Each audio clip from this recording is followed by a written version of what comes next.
When the HOA president decided to throw a big neighborhood party on my private land without even asking me, I didn't stop her. I let every single bus in and then I locked the gate. What happened next? Well, let's just say it became the most unforgettable HOA disaster this town has ever seen. When David bought the 5-acre plot on the edge of Maplewood Estates, he thought he'd found peace. The land was quiet, the air was clean, and the sound of distant traffic was replaced by chirping birds. His property bordered an upscale HOA community known for its manicured lawns, endless rules, and most importantly, its self-appointed Queen Karen Wilcox, the HOA president. Karen treated the neighborhood like her kingdom. Every mailbox had to be identical, grass cut to the same height, and even the color of garden flowers required her approval. From the start, she didn't like David. He wasn't part of the HOA, didn't attend meetings, and worst of all, he owned the only land that wasn't under HOA control but directly touched their community park.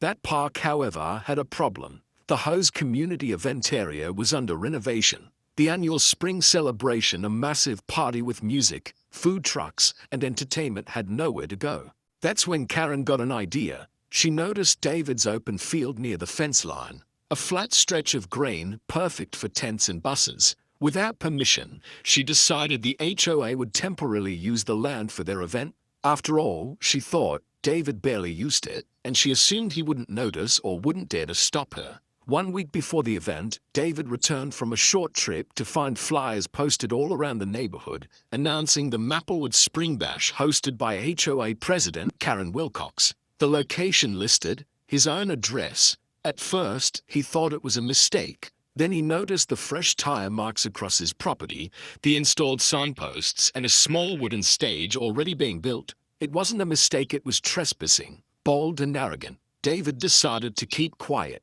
He watched from his porch as volunteers from the HOA came to set up for the big day. They decorated his trees, placed banners, and even ordered 10 buses to shuttle in guests. He didn't confront them. Not yet. Instead, he waited, patiently, calmly, because David had a plan and it was going to be unforgettable. The morning of the event arrived. 10 large buses lined up, filled with HOA members, their families, and vendors. Karen stood proudly near the entrance, greeting everyone as if she owned the place. David smiled, unlocked his wide-iron gate, and waved every single bus inside. They all rolled in, cheerful, loud, and oblivious. David counted each one. 1, 2, all the way to 10. When the last bus entered, he quietly walked back to the gate and locked it tightly. And as the sound of celebration filled the air, David simply smiled. The party started like any other cheerful suburban gathering. Music played from the rented speakers, kids ran across the open field,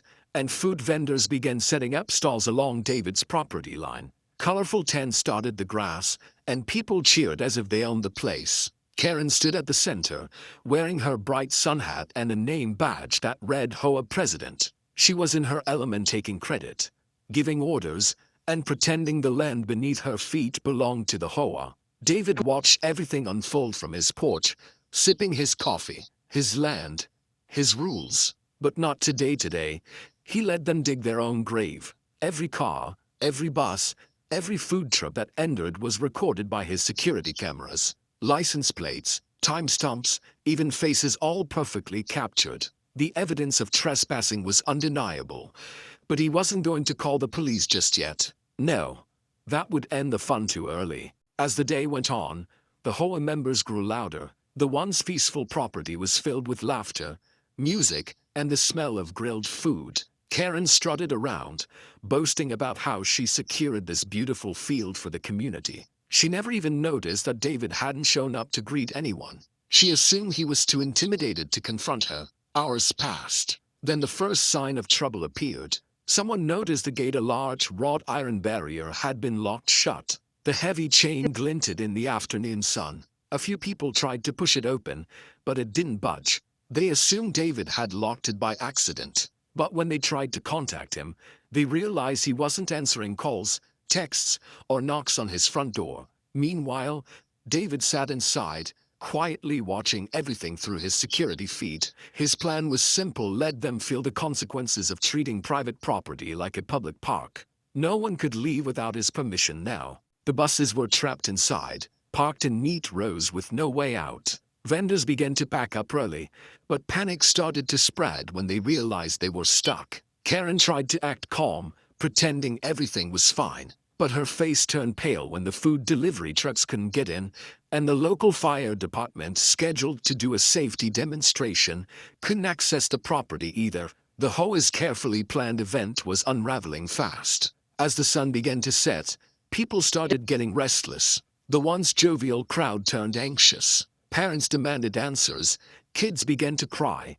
and vendors started complaining about lost business. From his window, David simply turned off his porch light and smiled. The message was clear: this was his land, not theirs. And for the first time, Karen realized she wasn't in control anymore. The gates were locked, the night was coming, and the party was far from over. As the sun disappeared behind the trees, the cheerful party atmosphere died with it. The floodlights the HOA had brought flickered weakly, casting long, eerie shadows across the trapped crowd. The music had stopped, the laughter was gone. All that remained was confusion, irritation, and the uneasy murmurs of people realizing they were prisoners on someone else's land. David didn't step outside. He didn't need to. He'd already called the sheriff earlier that afternoon, long before the buses even arrived. He calmly reported unauthorized activity on his property and offered video evidence of the trespassing. The dispatcher said an officer would arrive shortly, but in a small county like theirs, surely could mean hours that Karen and her HOA followers would spend locked in their self-made disaster. From his darkened living room, David watched the security monitors. The crowd was growing restless. A few people tried to climb the fence, but it was too high. Others attempted to unkind the gate, only to discover David had padlocked it with industrial steel, the kind that needed bolt cutters. Vendors were shouting, parents were panicking, and Karen was pacing furiously, her confidence melting away with every minute. Then came the rain. It started with a drizzle, then turned into a steady downpour that soaked everything: the decorations, the tables, the people. The once proud HOA tents began to sag and collapse. Children huddled under awnings while the adults argued about who was responsible. Some accused Karen of lying about getting permission. Others demanded she apologize to David and make things right. But Karen, stubborn as ever, refused to admit fault. She barked orders at volunteers to fix this mess and tried calling local police herself, insisting that she had authority to be there. Her calls went unanswered. Cell service was spotty in the area. Another small detail David knew when he set his plan in motion. Finally, the flashing red and blue lights of the sheriff's car appeared through the rain. Relief spread among the trapped crowd, but that relief turned to dread when the officer spoke only with David first. After reviewing the footage, the sheriff made his way inside the gate, not to help the HOA but to investigate them. Karen's confident posture crumbled as the officer explained that the entire event was unauthorized, that she'd trespassed, caused property damage, and violated multiple county ordinances. The sheriff wasn't angry, just disappointed and coldly professional. Karen tried to defend herself, claiming it was a misunderstanding, but no one believed her anymore. Even the HOA members she once rolled over had turned their backs. They were soaked, humiliated, and furious. Not at David, but at her. The sheriff promised to file a report first thing in the morning. Then he left the HOA inside to sort themselves out while David agreed to unlock the gate only after the last person signed a trespass. By morning, the field was a wasteland. Mud tracks scarred the grass, broken decorations littered the ground, and half of the HOA's party supplies were abandoned in the rain. The property smelled of wet food, spilled drinks, and embarrassment. David stood quietly at the gate, coffee in hand, watching the sunrise over the chaos they had left behind. He wasn't angry anymore, just satisfied. Justice, he thought, didn't always need to be loud. Sometimes it just needed patience and timing. The sheriff had already called earlier that morning. The HOA was facing fines for trespassing, littering, and organizing an unpermitted public event. Karen, as the self-proclaimed president and event organizer, bore most of the responsibility. The county demanded cleanup, financial restitution, and even hinted at possible legal charges if damages weren't paid promptly. David didn't have to lift a finger. The law was doing the work for him. Still, he wasn't done. He printed out every photo, every frame of video, and every screenshot of Karen's event posts listing his address as the party venue. Then, with calm precision, he sent everything to the local news station, the HOA's own members group chat, and the community Facebook page that Karen used to brag on daily. Within hours, the story spread. HOA President trespasses on private land for unauthorized event. The comments poured in, not in Karen's favor. Parents who had once praised her now mocked her arrogance. Former supporters resigned from the HOA board in shame. Vendors demanded refunds. Even the neighboring communities chimed in, laughing at the ridiculousness of it all.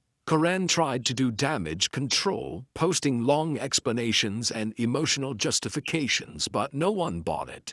Her reputation was gone, shredded overnight. She was forced to step down as HOA president within a week. The same people she had once controlled voted her out unanimously. As for David, he finally got what he wanted: peace. The HOA installed a new boundary fence, this time entirely on their side, with a clear private property do not enter sign facing their community. They even sent him a formal letter of apology, along with a check to cover the cost of land repair and cleanup. But David didn't cash it. Instead, he framed the letter and hung it in his living room, a permanent reminder of the day the HOA learned a lesson in humility. The field eventually grew back greener than before. The air was quiet again, save for the distant hum of the occasional car. And though Karen still lived somewhere behind that new fence, she never dared to approach David's land again. Not a word, not a glance, not a step. In the end, David didn't win through revenge, he won through patience, preparation, and silence.